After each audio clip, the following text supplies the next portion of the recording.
बरसात की उस रात में पूरा गांव अंधेरे में डूबा हुआ था। बिजली 2 घंटे पहले ही चली गई थी। हवा इतनी तेज चल रही थी कि पुराने पेड़ों की डालियां घरों की छतों से टकराकर डरावनी आवाजें निकाल रही थीं। राघव अपनी बाइक धीरे धीरे कीचड़ भरे रास्ते पर चला रहा था। उसकी आंखों में थकान थी। वह कई साल बाद अपने पुश्तैनी गांव बेलवाड़ी लौट रहा था। पिता की मौत के बाद उसे गांव की पुरानी हवेली बेचने के लिए बुलाया गया था। गांव के बाहर पहुंचते ही उसकी बाइक अचानक बंद हो गई। धत तेरे की! उसने कई बार किक मारी लेकिन बाइक चालू नहीं हुई। तभी पीछे से एक बूढ़ी आवाज आई, रात होने से पहले हवेली पहुंच जा बेटा, वरना रास्ता बदल जाएगा। राघव ने पलटकर देखा। सफेद धोती पहने एक बूढ़ा आदमी लालटेन लेकर खड़ा था। उसकी आंखें अजीब थीं, जैसे कई रातों से सोया न हो। क्या मतलब रास्ता बदल जाएगा? बूढ़ा हल्का मुस्कुराया। रास्ता नहीं, घर बदलता है। इतना कहकर वह अंधेरे में गायब हो गया। राघव ने सोचा कोई पागल होगा। वह बाइक छोड़कर पैदल हवेली की ओर बढ़ गया। हवेली गांव के आखिरी छोर पर थी। चारों तरफ ऊंचे ऊंचे बरगद के पेड़, टूटी दीवारें, जंग लगा मुख्य दरवाजा। उसने जैसे ही दरवाजा खोला, अंदर से सड़ी हुई बदबू आई। कमरों में मोटी धूल जमी थी। दीवारों पर पुरानी तस्वीरें टंगी थीं। एक तस्वीर में उसके पिता छोटे थे और उनके पीछे एक औरत खड़ी थी, लेकिन उसका चेहरा काला पड़ा हुआ था। राघव ने तस्वीर को गौर से देखा। ये कौन है? तभी ऊपर की मंजिल से किसी के चलने की आवाज आई। ठक ठक ठक। राघव ठिठक गया। कौन है वहां? कोई जवाब नहीं आया। उसने मोबाइल की फ्लैशलाइट ऑन की और सीढ़ियां चढ़ने लगा। ऊपर पहुंचते ही उसे लगा जैसे हवा अचानक ठंडी हो गई हो। गलियारे में एक दरवाजा आधा खुला था। अंदर से हल्की पीली रोशनी आ रही थी। राघव धीरे धीरे अंदर गया। कमरे में एक पुराना रेडियो खुद ब खुद चल रहा था। उसमें धीमी आवाज आ रही थी, रात के 12 बज चुके हैं। और तभी पूरा कमरा अंधेरे में डूब गया। राघव का दिल तेज धड़कने लगा। अचानक पीछे से किसी औरत की फुसफुसाहट आई, आज फिर घर बदलेगा। राघव झटके से पलटा, लेकिन वहां कोई नहीं था। उसी वक्त नीचे मुख्य दरवाजा अपने आप बंद हो गया। धड़ाम!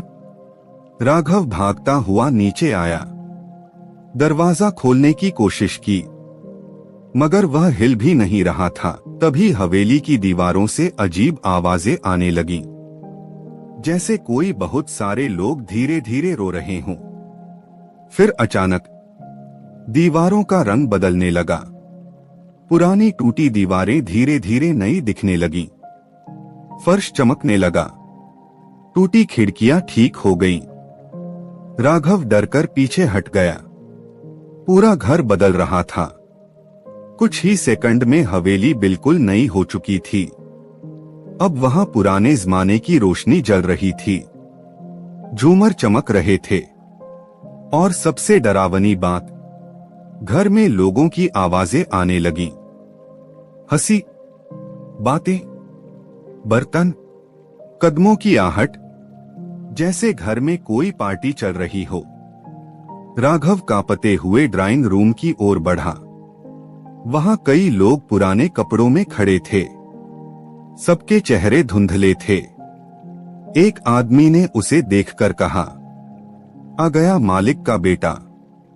सभी लोग अचानक उसकी तरफ देखने लगे। उनकी आंखें पूरी काली थीं। राघव पीछे हटने लगा। तुम लोग कौन हो? तभी भीड़ के बीच से एक औरत आगे आई। लाल साड़ी, लंबे बाल, चेहरा बेहद खूबसूरत, लेकिन आंखों के नीचे काले निशान। तुम्हारे पिता ने हमें यहाँ कैद किया था। राघव का गला सूख गया। क्या बकवास है? औरत मुस्कुराई। सच जानना है? उसने उंगली से ऊपर की तरफ इशारा किया। तीसरा कमरा, बंद अलमारी। इतना कहकर सारे लोग अचानक गायब हो गए। पूरा घर फिर अंधेरे में डूब गया। राघव डरते हुए ऊपर गया। तीसरे कमरे का दरवाजा जंग लगा था। उसने धक्का मारा। दरवाजा चर्रर की आवाज के साथ खुला। अंदर दीवारों पर अजीब निशान बने थे। कमरे के बीचों बीच एक पुरानी अलमारी थी। उसने अलमारी खोली। अंदर पुराने कागज और एक डायरी रखी थी। डायरी उसके पिता की थी। उसने कांपते हाथों से पढ़ना शुरू किया। यह घर शापित है। रात के 12 बजे यह अपने पुराने रूप में लौट आता है। यहाँ रहने वाले लोग कभी मरते नहीं, बस घर में कैद हो जाते हैं। राघव के हाथ कांपने लगे। अगले पन्ने पर लिखा था, मैंने अपनी पत्नी को इसी घर में खो दिया। राघव की सांस अटक गई। उसकी मां की मौत तब हुई थी जब वह छोटा था। उसे बताया गया था कि उसकी मां ने आत्महत्या की थी, लेकिन अगले शब्द पढ़ते ही उसके पैरों तले जमीन खिसक गई। घर ने उसे निगल लिया। तभी कमरे के बाहर किसी के रोने की आवाज आई। राघव धीरे धीरे बाहर निकला। गलियारे में एक छोटी बच्ची खड़ी थी। सफेद फ्रॉक, हाथ में टूटी गुड़िया। मम्मी को देखा है। राघव घबरा गया। तुम कौन हो?